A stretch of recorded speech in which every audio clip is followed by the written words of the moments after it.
তিনিও যোগাসন করুক নেপালে গিয়ে, অসুবিধা কী আছে? যে দেখুন, এগুলো তো ক্ষমতার ভাষা, আস্ফালনের ভাষা। এরা পরিষ্কার আমরা জিতেছি, সুতরাং রাস্তায় নামাজ পড়া বন্ধ করব। ওই রাস্তাতেই যেখানে আধ ঘন্টা নামাজ পড়া হতো, সেই রাস্তায় আধ ঘন্টার বদলে 7 দিন আমি রাস্তা বন্ধ রেখে ওখানে আমি যোগাসনের নামে ডিগবাজি খাবো, গড়াগড়ি খাবো। এটা ক্ষমতার ভাষা। ও দেখি ভাই, আমরা ভোটে জিতেছি, আমাদের ক্ষমতা আছে। আমরা বরাবর বলেছিলাম যে বিজেপি যে বলছে এরা রাস্তা বন্ধ আটকাতে চায়, এরা রাস্তা বন্ধ আটকাতে চায় না, এরা সংখ্যালঘু মানুষের ধর্ম পালন আটকাতে চায়। এটা ওদের রাজনীতি। ঠিক আছে, জিতেছে, সে রাজনীতি করার সুযোগ পেয়েছে, রাজনীতি করছে। কিন্তু বাংলার মানুষও এগুলো দেখছেন। দেখুন, কিছু মানুষ নিশ্চয়ই বিজেপিকে এইটা ভেবে ভোট দিয়েছেন যে বিজেপি জিতলে মুসলমানরা খুব জব্দ হবে।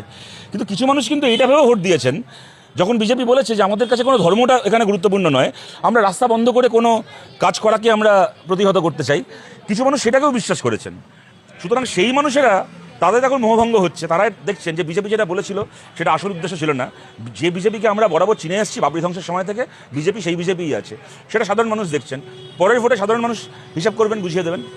ভালো হয়, ভোটে জেতার আগে পর্যন্ত অনেকের অনেক কথা সে বলে বেরিয়ে যেতে পারে, কিন্তু ভোটে জেতার পরে দেখা যায় যে তার মুখের কথা কোনটা, তার মনের ইচ্ছে কোনটা, তার কথা এবং কাজ যে আলাদা হয়ে যাচ্ছে। এরপরে এতদিন বিজেপির কথার ভিত্তিতে মানুষ ভোট দিয়েছেন, এরপরে কাজের ভিত্তিতে ভোট দেবেন, তখন দেখা যাবে।